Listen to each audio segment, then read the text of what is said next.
Hello guys, welcome back to my channel. Today we are going to draw the cutest little elephant ever holding hot balloons. And guess what? This tiny elephant has a tiny problem. Yes, he wanted to fly like a bird, but his ear said, I can fly, but not that much. So he found some heart-shaped balloons and said, Okay, balloons, let's go on the little adventure together.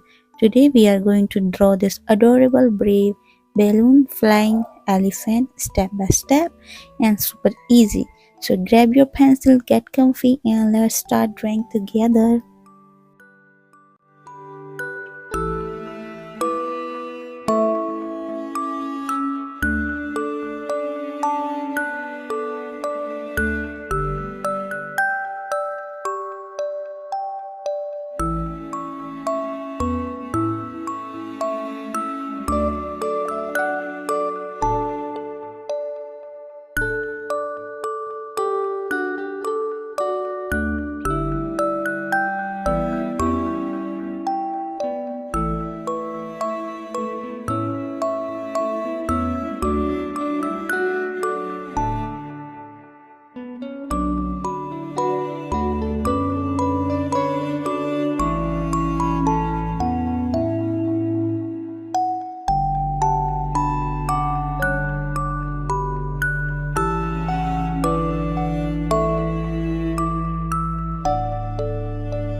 And tada, yeah guys, we did it. Our cute little elephant is ready, almost ready, happily floating with his hot balloons and smiling at you. He's saying, Thank you for drawing me. Now I can fly straight into your heart. If you like this cute drawing, don't forget to like, share, and subscribe. And tell me in the comment section what adorable drawing we should make next. Okay, guys, see you in the next fun drawing. Till then, keep smiling, keep drawing, and bye bye. Bye bye.